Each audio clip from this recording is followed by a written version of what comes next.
മക്കൾ എന്തിനാ മാറി നിൽക്കുന്നേ? വിഷുക്കൈ നീട്ടൊന്നും വേണ്ടേ? ഇങ്ങ് വാ. ആ ദേ, ഇതെന്റെ സത്യക്കുട്ടിക്ക്. ആ ഇതെന്റെ പപ്പിക്കുട്ടിക്ക്. ആ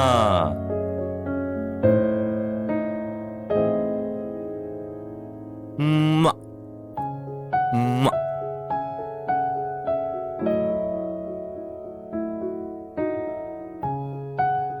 ഇനിയുണ്ടൊരു സൂത്രം. ആ പിള്ളച്ചേട്ടാ, അതീന്നാ. രണ്ടുപേർക്കും ഓരോ പട്ടുപാവാടയാ.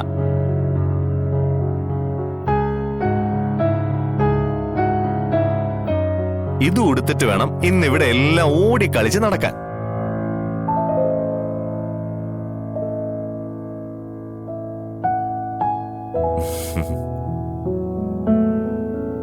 അമ്മേ, നല്ല ഉടുപ്പും പാവാടയും. ഇന്ന് തന്നെ ഡൗൺലോഡ് ചെയ്യൂ. കാണൂ നിങ്ങളുടെ ഫേവറേറ്റ് ഷോസ്.